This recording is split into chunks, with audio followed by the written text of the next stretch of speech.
नमस्कार, स्वागत है आपका हमारी खास पेशकश में। मैं हूं विवेक मित्तल। मार्केट में इस समय निवेशकों के मन में केवल एक ही सवाल चल रहा है। जब से मार्केट की गिरावट देखने के लिए मिली है, उसके बाद जो रिकवरी भी मार्केट में देखने के लिए मिली है, क्या इस रिकवरी को भरोसेमंद मानना चाहिए या नहीं मानना चाहिए? क्या कुछ फंडामेंटल ट्रिगर्स चेंज हुए हैं? क्या कुछ हो रहा है दुनिया भर की इकोनॉमीज़ में जिसका इम्पैक्ट इंडियन मार्केट्स पर देखने के लिए मिल रहा है? काफ़ी कुछ सवाल हैं निवेशकों के। 5 सवालों से इस पूरी समस्या को सुलझाने की कोशिश करते हैं और जानते हैं कि क्या मार्केट में निवेश करना चाहिए या नहीं। इन 5 सवालों के उत्तर देने के लिए हमारे साथ खास मेहमान जुड़ चुके हैं। हमारे साथ जुड़े हैं पेज 360 के को founder mister Amit Goyal. Amit sir, good morning. Thank you very much sir, हमसे जुड़ने के लिए, अपना प्रीशियस टाइम देने के लिए। थैंक यू विवेक, मुझे कार्यक्रम में शामिल करने के लिए बहुत बहुत शुक्रिया।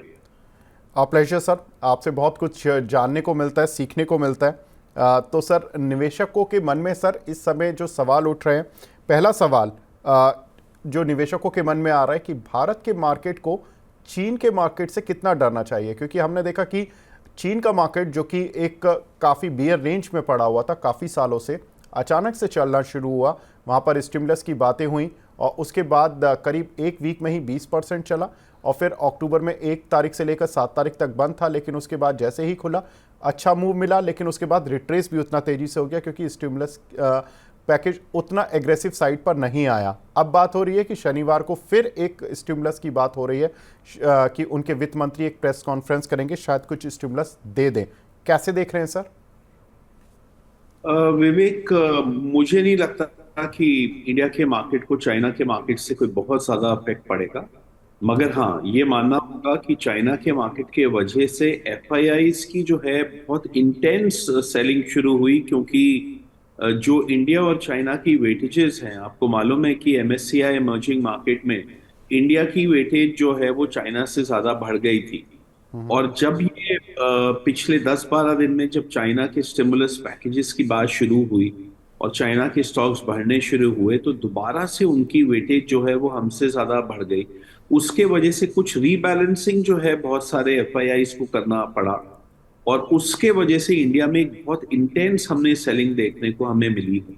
मगर मुझे लगता है कि जो best part of the Chinese upturn था, इस स्टिमुलस के वजह से वो ऑलरेडी हो चुका है। और चाइनीज मार्केट जो है वो अपने अगस्त सितंबर के बॉटम से ऑलमोस्ट 30, 35, 40% बढ़ गई, डिपेंडिंग कि आप कौन से इंडेक्स को देख रहे हैं। मुझे लगता है कि ये जो शनिवार को अब वो फिस्कल प्लान एक देने वाले हैं, ये सिर्फ एक आप मान के चलिए कि जब उन्होंने देखा कि मार्केट का रिएक्शन एडवर्स हुआ उनके परसों के प्लान से, तो ये थोड़ा सा उसमें जो है वो ऐड करके मार्केट को सपोर्ट करना चाह रहे हैं।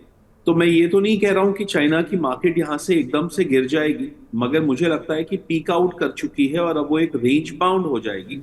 और उसके वजह से जो एफआईआईज की जो सेलिंग आनी थी, जो रीबैलेंसिंग होनी थी, काफी कुछ जो है वो ऑलरेडी हो चुकी है। तो इसलिए मुझे नहीं लगता कि हिंदुस्तान के निवेशकों को अब जो है वो चाइना के फिस्कल स्टिमुलस से या चाइनीज मार्केट से जो है वो डरने की जरूरत है। जी सर, लेकिन मार्केट में एक और रिस्क जो लास्ट वीक प्रिवेल कर रहा था वो अभी भी बना हुआ है, वो है ईरान इजराइल। क्योंकि ईरान ने पहले कुछ मिसाइलें दागी इसराइल पर, उसके बाद इसराइल का ये रेस्पॉन्स आया कि हम बदला ज़रूर लेंगे, वक्त आने दीजिए। लेकिन अब कुछ खबरें आ रही हैं कि ईरान ने न्यूक्लियर टेस्ट भी शायद कोशिश की है, जिसकी वजह से शायद इसराइल का जो अटैक था वो फ़िलहाल डेफर हो गया। वो कैलकुलेट कर रहे हैं कि अटैक करना है या नहीं करना है और कितना बड़ा करना है। कैसे देख रहे हैं? और सर, इसका असर इंडियन मार्केट पर क्या होगा अगर कोई भी अटैक हो जाता है, वॉर टाइप सिचुएशन इन दोनों देशों के बीच में हो जाती है, और क्रूड ऑयल पर क्या इम्पैक्ट होगा सर? देखिए विवेक, मुझे नहीं लगता कि ईरान और इजराइल का इशू इतना ज्यादा इम्पोर्टेंट है इस टाइम इंडियन मार्केट्स के लिए। क्योंकि अगर आप गौर करें, इंडियन मार्केट जो है वो जो गिरा है पिछले 2 हफ्तों में, ये मोस्टली जो है एफआईआई सेलिंग की वजह से गिरा है। और एफआईआई की सेलिंग जो है इंडिया में केवल वो इंडिया वर्सेस चाइना की रीबैलेंसिंग की वजह से हुई है। क्योंकि अगर आप दूसरी इमर्जिंग मार्केट्स की बात करें तो वहां पे सेलिंग नहीं हुई है। और अगर आप यूएस मार्केट्स की बात करें तो वो लगातार पिछले 5 हफ्तों से बढ़ रही है। तो यूएस मार्केट्स पे अगर मिडिल ईस्ट का या इसराइल ईरान का अगर कोई इम्पैक्ट नहीं है, तो अमूमन इंडियन मार्केट पे भी नहीं होता। तो इंडियन मार्केट में जो है वो आपको इसलिए इम्पैक्ट दिख रहा है क्योंकि इसराइल की और ईरान की टेंशंस और इंडिया वर्सेस चाइना की रीबैलेंसिंग दोनों सेम टाइम पे हो गई है। तो इसलिए निवेशकों को लग रहा है कि ये इसराइल की वजह से भी जो है इंडियन मार्केट डाउन है, जबकि एक्चुअली में ऐसा नहीं है। मैं ये जरूर मानता हूं कि इसराइल ईरान के वजह से क्रूड ऑयल, जो कि इस समय पे मुझे लगता है कि $68 to $70 के रेंज में होना चाहिए था, वो अभी $76 to $77 के रेंज में है। तो सिर्फ क्रूड ऑयल के $6 एक्स्ट्रा होने की वजह से यस, इंडियन मार्केट के ऊपर एक थोड़ा सा जो है वो प्रभाव पड़ता है, मगर अदरवाइज मुझे नहीं लगता कि Israel Iran is a very big factor for Indian markets. और मुझे लगता है कि वहां पे कुछ बहुत ज्यादा होने भी नहीं वाला है, क्योंकि इसराइल जो है वो ना तो उनकी न्यूक्लियर फैसिलिटीज पे अटैक करने वाला है और ना ही उनकी क्रूड ऑयल फैसिलिटीज पे या रिफाइनिंग पे अटैक करने वाला है, क्योंकि अगर उसने ऐसा किया तो Israel will become a Pariya state in the world, मतलब पूरा वर्ल्ड उनके अगेंस्ट हो जाएगा बहुत ज्यादा। तो इसराइल को जो है दूसरे कंट्रीज को भी साथ में लेके चलना है, पर्टिकुलरली यूएस को, यूरोपियन यूनियन को, यूके को, ऑस्ट्रेलिया को। तो मुझे नहीं लगता कि वो उस रास्ते पे जाएंगे। वो जरूर अटैक कर सकते हैं, वो जरूर ईरान के ऊपर मिसाइल्स से जो है वो कुछ अटैक करेंगे, मगर कोई बहुत बड़ा कुछ नहीं होने वाला है। तो क्रूड ऑयल भी over a period of time already $2-3 तो गिर चुका है अपने टॉप से, and over the next couple of weeks वो भी गिर जाएगा। ईरान इसराइल का मसला भी जो है वो लोगों के नजरों से जो है वो ओझल होने लगेगा, और चाइना इंडिया की जो रीबैलेंसिंग है वो भी काफी हद तक हो चुकी है। तो मुझे लगता है ये दोनों ही फैक्टर्स जिनके बारे में अभी हर निवेशक बात कर रहा है, आप मान के चलिए कि अनदर हफ्ते से लेके 10 दिन में निवेशक ना तो इस चाइना रीबैलेंसिंग की बात कर रहे होंगे और ना ही जो है वो इसराइल ईरान की बात कर रहे हैं। बिल्कुल। लेकिन सर एफआईज की सेलिंग क्यों नहीं रुक रही है? क्योंकि चीन में पैसा डाइवर्ट हुआ, करीब $6 बिलियन का इंडियन मार्केट से आउटफ्लो हो गया है, और चीन में करीब $5 बिलियन का ईटीएफ, ग्लोबल ईटीएफ जो है उनके थ्रू इनफ्लो भी आता हुआ दिखाई दिया। और बहुत सारे ब्रोकरेज हाउसेज ने ऐसा कहा भी कि हम इंडियन मार्केट से अपने एक्सपोजर कट कर रहे हैं। विदेशी जो ब्रोकरेज हाउसेज हैं उन्होंने ऐसा कहा। सर लेकिन आप कह रहे हैं कि अब ये जो होना था वो हो चुका है, तो हम ये मान सकते हैं कि एफआईएस की जो सेलिंग है वो अब पिछले अगले 2 या 3 दिन में या 4 सत्रों में अब रुकना शुरू हो जाएगी? ऑलरेडी जो है उसमें काफी कमी आ गई है एफआईआई सेलिंग में विवेक। अगर आप देखें तो पीक सेलिंग जो है एक दिन की 13-14 हजार करोड़ की हुई थी, और कल जो सेलिंग है वो कोई 4 और 5 हजार करोड़ के बीच का फिगर आया है। तो आप ये मान के चलिए कि मोर देन 85% जो है, जो एफआईआईज को इंडिया में अपना एक्सपोजर ट्रिम करना था, वो 85% सेलिंग हो चुकी है, 15% बची हुई है। मेरे हिसाब से अब रोज के रोज आप देखेंगे कि ये सेलिंग की जो इंटेंसिटी है वो आगे आने वाले दिनों में कम होती रहेगी। And I think by middle of next week तक मैं ये कह सकता हूं कि ये वाला फैक्टर बिल्कुल नहीं रहेगा सेलिंग के लिए। अगर कोई और फैक्टर इमर्ज होता है तो हो सकता है, अदरवाइज इस फैक्टर की वजह से आप मान के चलिए कि by I think coming Tuesday या मैक्सिमम अगले हफ्ते वेडनेसडे तक ये सेलिंग बिल्कुल जो है वो रिफ्लेक्ट हो चुकी होगी। तो it will not be a incremental factor at all. बिल्कुल। तो सर ये जो आपने चीन का रिस्क ख़त्म कर दिया है, एफआईएस की सेलिंग का रिस्क ख़त्म कर दिया है, ईरान इसराइल का रिस्क जो बढ़ रहा था, जो एक लोगों के दिमाग में एटलीस्ट बढ़ रहा था, वो आपने काफ़ी हद तक ईज आउट किया है। सर कोई और रिस्क जो आपको दिखता हो? क्योंकि पॉलिटिकल रिस्क भी इंडियन मार्केट पर थोड़ा सा हावी हो रहा था, क्योंकि माना जा रहा था कि हरियाणा में बीजेपी की गवर्नमेंट नहीं बनेगी, तो मार्केट थोड़ा सा डाइसी हो गया। लेकिन जैसे ही बीजेपी गवर्नमेंट बनी तो वहाँ से मार्केट ने एक पलट रिवर्सल लिया और एक शानदार रिकवरी आती हुई दिखाई दी। सर पॉलिटिकल रिस्क, क्योंकि महाराष्ट्र में भी इलेक्शन आने वाले हैं, तो वहाँ से कुछ आपको बनता हुआ दिखाई दे रहा है, या कोई और रिस्क जो कि इंडियन मार्केट के लिए दिख रहा हो आपको? देखिए, पॉलिटिकल रिस्क थोड़ा बहुत हम जरूर कह सकते हैं, क्योंकि महाराष्ट्र का इलेक्शन एक्चुअली जो है वो जितने भी अभी स्टेट इलेक्शंस हो रहे हैं उनमें सबसे ज्यादा क्रूशियल महाराष्ट्र है, क्योंकि वहाँ की जो पॉलिटिक्स है पिछले कुछ सालों में वो इतनी कॉम्प्लिकेट हो गई है ब्रेकअवे फैक्शंस के वजह से, और इतना कुछ वहां पे हुआ है, तो उसके वजह से एक बड़ा वाइल्ड कार्ड है महाराष्ट्र। कुछ नहीं कह सकते कि एक्चुअल परफॉर्मेंस कैसा आएगा, और जो सर्वेस वगैरह भी हो रहे हैं या होंगे, वो हो सकता है कि वो एक्चुअल सिचुएशन को रिफ्लेक्ट ना करें, तो वो एक रिस्क जरूर है। मगर मुझे लगता है कि अगर एक स्टेट में अगर मान लीजिए कि फॉर सम रीजन अगर बीजेपी का परफॉर्मेंस अच्छा नहीं भी होता है, तो मुझे नहीं लगता कि मार्केट पे कोई बहुत बड़ा इम्पैक्ट पड़ेगा, क्योंकि महाराष्ट्र की पॉलिटिक्स जो है, it is not a referendum on BJP, और it is not a referendum on Modi government. ये वहां की लोकल जो फैक्टर्स हैं उसके वजह से हो रहा है। तो market market being so smart, market मुझे लगता है कि महाराष्ट्र के इलेक्शंस को जो है वो धीरे धीरे करके जो है वो उसका इम्पैक्ट कम मानने लगेगी। अभी जो है वो चूंकि बड़ी सारी चीजें हो गई इकट्ठे, और इंडियन मार्केट्स बहुत ही ज्यादा ओवर वैल्यूड थी। We were literally by the end of सितंबर हम लोग वर्ल्ड की मोस्ट एक्सपेंसिव मार्केट भी थे और वर्ल्ड की मोस्ट यूफोरिक मार्केट भी थे। तो शायद ये कई तमाम चीजें इकट्ठी हुई, और स्पेशली इंडिया चाइना रीबैलेंसिंग के वजह से और एफआईआई सेलिंग के वजह से आपने देखा कि वो जो वैल्यूएशंस हैं वो करेक्ट हो गई और मार्केट्स करेक्ट हो गए हैं। मगर मुझे लगता है कि काफी कुछ जो है वो ऑलरेडी प्ले आउट कर चुका है। हम लोग मार्केट में अभी काफी ज्यादा बुलिश हो गए हैं फॉर द नियर टर्म। हम सितंबर एंड में अपने पोर्टफोलियो स्ट्रेटजीज में लेस देन 2% इक्विटी एलोकेशन पे बैठे थे, और अब हम जो है वो मोर देन 50% एलोकेशन पे आ गए हैं, और हम इसको आने वाले दिनों में यहाँ से भी और लगातार बढ़ाते चले जाएंगे। तो हमारा ऐसा मानना है कि ये तमाम जो रिस्क फैक्टर्स की जो हम बात कर रहे हैं, ये धीरे धीरे करके प्ले आउट कर गए हैं, या मार्केट इनको न्यूट्रलाइज कर देगी। और जो है मुझे लगता है कि सीजनली जो है आपको मालूम है कि नवंबर टू जनवरी एक बहुत स्ट्रांग पीरियड होता है इंडियन मार्केट्स के लिए। तो मेरे ख्याल से जो है हम सीजनली बहुत स्ट्रांग पीरियड में जा रहे हैं। So market is looking bullish. मुझे एक ही रिस्क जो है जो कि मुझे थोड़ा डिस्कम्फर्ट देता है, और वो है अर्निंग्स रिस्क।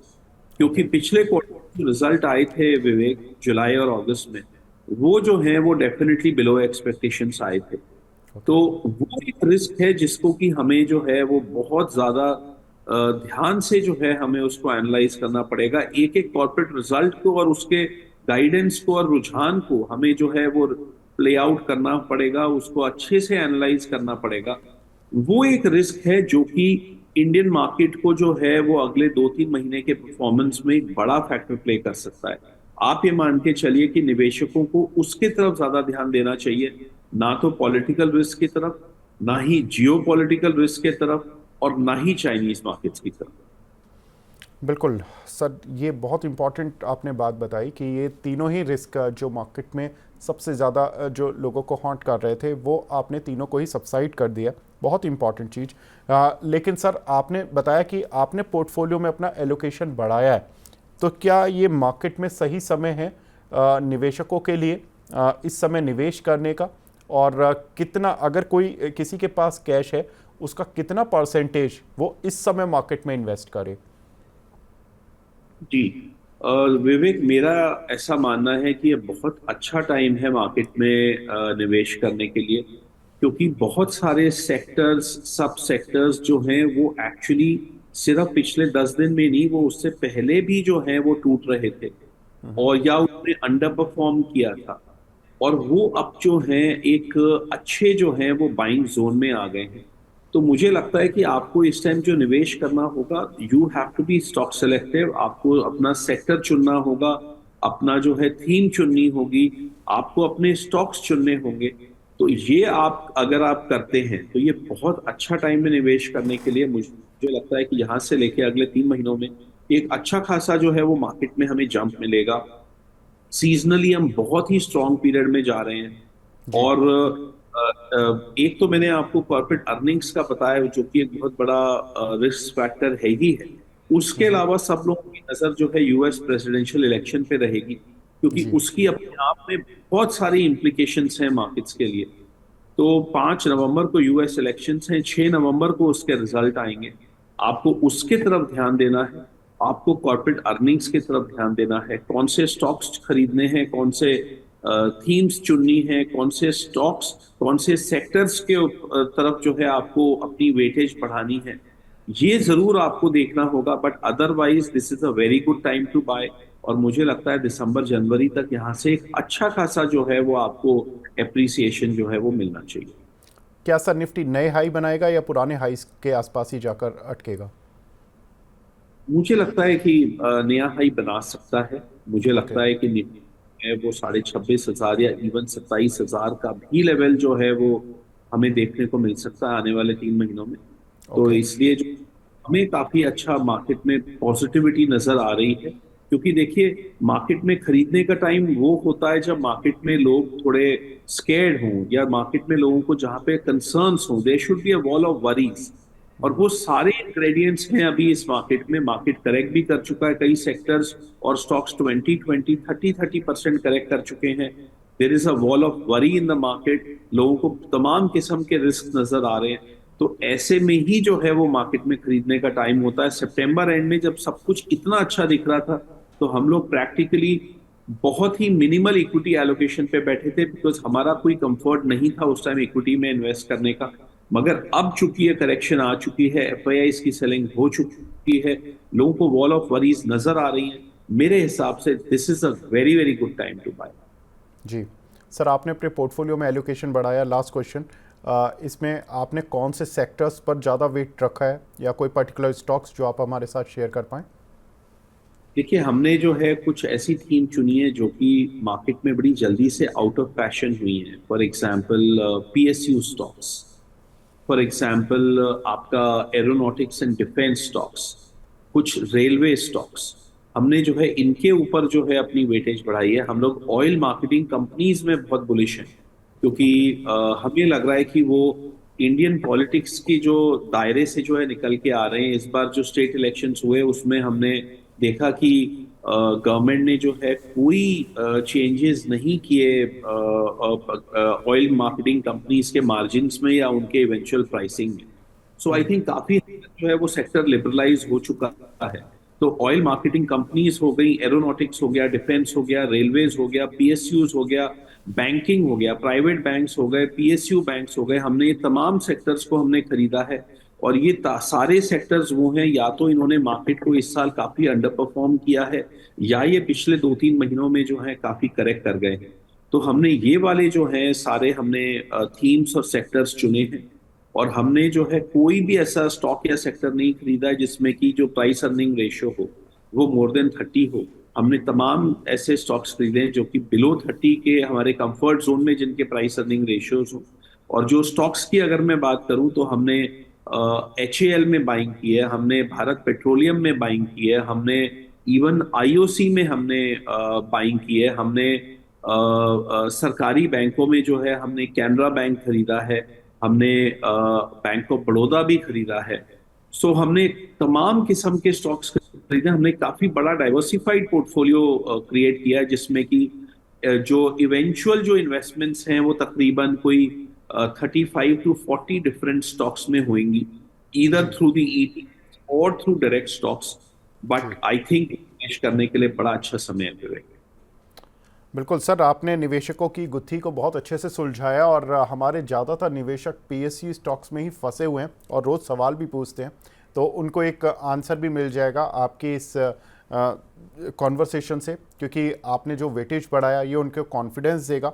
और आपने जिन सेक्टर्स का नाम लिया, रेलवे, डिफेंस, इन सभी में, पीएसयू बैंक्स में, यहाँ पर ज़्यादातर निवेशक का सवाल पूछ रहे हैं, तो ये एक आंसर है। और निवेशकों का जो रिस्क है जो दिमाग में चल रहा है वो आपने काफ़ी हद तक ईज आउट कर दिया। Thank you very much sir, आपसे बहुत कुछ लर्निंग्स मिली। Thank you very much sir हमसे जुड़ने के लिए, अपना प्रीशियस टाइम देने के लिए। तो इस पेशकश को यहीं पर विराम देते हैं और सर ने बताया कि कौन सी थीम है, कौन से सेक्टर्स हैं और कहाँ तक निफ्टी जा सकता है और कौन से शेयरों पर आपको पैसा बन पाएगा। तो फिलहाल इस पेशकश को यहीं पर विराम देते हैं। नमस्कार।